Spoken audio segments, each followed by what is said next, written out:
तर नमस्कार भावानं, तुमचं स्वागत आहे तुमच्या भावाच्या वन साईड व्हिडिओमध्ये. भाई आज आपण चालू आहोत बदलापूरला. बदलापूरचा खंडोबाचा मंदिर बघायला. तो जाम फेमस आहे, म्हणजे टेकडीवर आहे एकदम आणि आजूबाजूला एकदम हिरवळ असते असं बोलतो. ड्रोन शूट वगैरे बघितले त्याचे. अपने पास तर ड्रोन नाही आहे ना मेरी जान है कॉल्बो. तर आपण जाणार आहोत तिथं, बघणार आहोत. मी मॅपवर बघितलं तर ती काहीतरी सकाळचं हे असतं, गर्दी असते तिथे, आणि 2 ते 3च्या दरम्यान गर्दी कमी असते असं दाखवलं आहे. तर मग आपण निघाला ना 1 वाजता. तर 1 वाजता निघालो आहे म्हणजे नाही म्हणा गेलं तरी 1-1:30ला तरी पोचू आपण तिथे, कारण 1 तासाचं रनिंग दाखवतं आहे. बघू आता किती वेळ लागते. ओके. आणि काय आजचा मी छत्री पण नाही आणले. तर भावानो, पावसाचे दिवस आहेत पण ऊन बघा किती आहे. कडक ऊन पडलेलं आहे, त्यामुळे मी घरातनं छत्री आणायचं विसरलो आहे. फक्त देवाकडे एकच मागणं आहे की बाबा पाऊस नको येऊ दे, प्लीज प्लीज पाऊस नको येऊ दे. ओके. तर भावानो, व्हिडिओ एकदम लांब लचक होण्यापेक्षा मी जरा कमीच शूट करतो. तर माझ्या आधीचे व्हिडिओ खूप मोठे झाले आहेत. त्यात काय कट करायचं आणि काय ठेवायचं हे कन्फ्यूज होतो माणूस. त्यापेक्षा छोटे छोटे व्हिडिओ बनवतो. ओके. तर पुढे जाऊन बोलतो. बाय. आता माझा माईक पण कनेक्ट आहे की नाही मला माहीत नाही, कारण त्याची जरा चार्जिंग कमी होती आणि मला दिसत पण नाही कनेक्ट झाला आहे की नाही. हे बघू, काहीतरी जुगाड करू. रेकॉर्डिंग तर चालू आहे. चला, बोलताय मी नंतर. थोड्या अंतरावर जाऊन, आपल्या इथून 20 किलोमीटर आहे. 1 तास दाखवतो आहे. 1 तास का दाखवतो आहे काय माहिती, कारण ट्रॅफिक आहे वाटतं मध्ये. ओके. बोलताय मी नंतर. भाई तिकडचा काय इंडिकेटर दाखवलं आहे.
तर भावानं आपण स्टार्ट केलं आहे.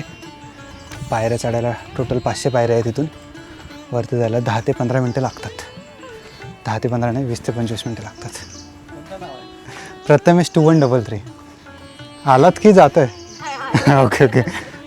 असेल आता गर्दी असेल तिथे. हां दिसत आहे ना. गर्दी नसेल ना आता. आणि व्हिडिओ वगैरे काढायला काय नाही ना प्रॉब्लेम. चला, थँक्यू. तर भाई टोटल इथून 500 ते 550 पायऱ्या आहेत. वर चढायला नॉर्मल ट्रॅक आहे एकदम, असं जंगलामधनं वगैरे मस्त एकदम व्यवस्थित. आणि आता मी बघितलं होतं तर गर्दी नव्हती दाखवत मॅपवर, पण खूप जण आता ह्या टायमाला पण येतात खालून. असं ऊन होतं म्हणून हे लावला. गॉगल लावला होता आणि माझ्या माईकची पण चार्जिंग संपली. 20% आहे मेरी जाने कॉलबॉ. बघा असा काय तो व्ह्यू आहे. मस्त एकदम जंगलात आहे. येतात खूप जण येतात आणि खूप जण आपलं हे करून जातात पण काय ते दर्शन घेऊन जातात पण. असं काय तर रस्ता आहे.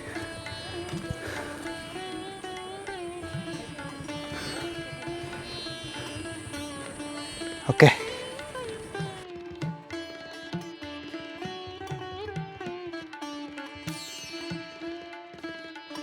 भाई मी एकटाच नाही इकडे यूट्यूबवर कचऱ्या करतात म्हणजे व्हिडिओ बनवणारे कचऱ्या करतात. आता वरती येते तर मला 2-3 भेटले आणि मोबाईलवरती बनवतात व्हिडिओ. हा बघा हा सगळा तो व्ह्यू आहे. तर मी एकटाच नाही भरपूर जण व्हिडिओ बनवायला स्टार्ट केले नाही. ओके वरती जाऊन बोलतो. हे मंदिर एका छोट्याशा निसर्गरम्य टेकडीवर वसलेले आहे. डोंगरावरून एका बाजूला बारवी धरण आणि बाळूवाडी धरण, घनदाट जंगल परिसर, तर दुसऱ्या बाजूला ऐतिहासिक मलंगड डोंगर रांगा दिसतात. डोंगराच्या पायथ्यापासून वर मंदिरापर्यंत जाण्यासाठी सर्वसाधारणपणे 500 पायऱ्या वर चढून जावे लागते. हे मंदिर जुने असून पंचक्रोशीत एक जागृत देवस्थान म्हणून मानले जाते.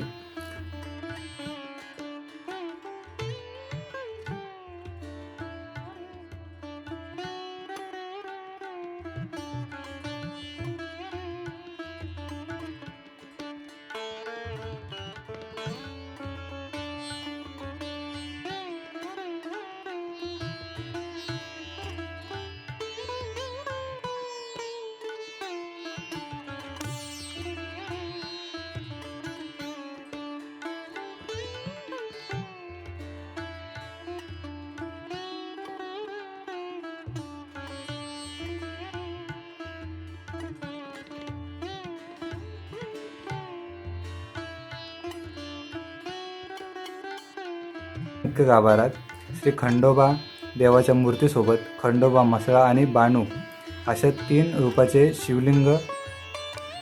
शिवलिंगाच्या रूपात पूजले जातात. जुन्या कथेनुसार गाभाऱ्यात एक छोटेसे छिद्र आहे जिथून पूर्वी स्वयंभू हळद भंडारा बाहेर येत असत, असं स्थानिक ग्रामस्थांचं सांगणं आहे. हिंदू कथेनुसार पृथ्वीवर मणी आणि मल्ला या नावाच्या 2 राक्षस भावांनी प्रचंड अत्याचार केला होता. ऋषीमुनी आणि मानवांचे रक्षण करण्यासाठी भगवान शंकरांनी भैरव म्हणजेच खंडोबाचा अवतार घेतला.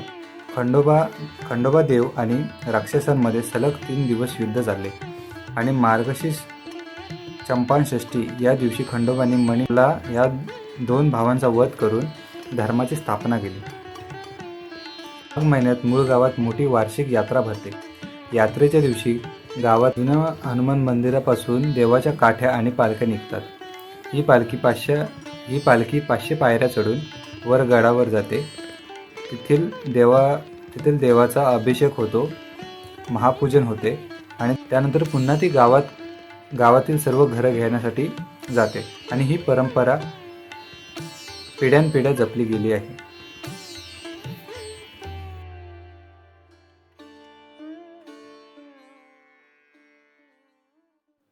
तुमच्यापैकी जर कोणी इथे देवदर्शनासाठी येणार असेल तर फुले किंवा हार हे पायथ्यापासूनच घ्या, कारण वरती एकही दुकान नाही फुलांचा किंवा प्रसादीचा, महाप्रसादीचा.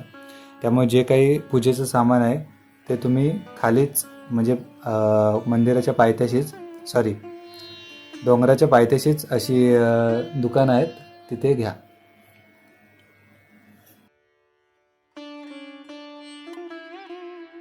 दर्शन झालं आहे आपलं व्यवस्थित एकदम, काय प्रॉब्लेम नाही. तिथं फोटो वगैरे काढायला पण काय प्रॉब्लेम नाही, एकदम व्यवस्थित होते सगळं. ओके, व्हिडिओ आवडले असेल तर लाईक करा, सबस्क्राईब करा. बाय.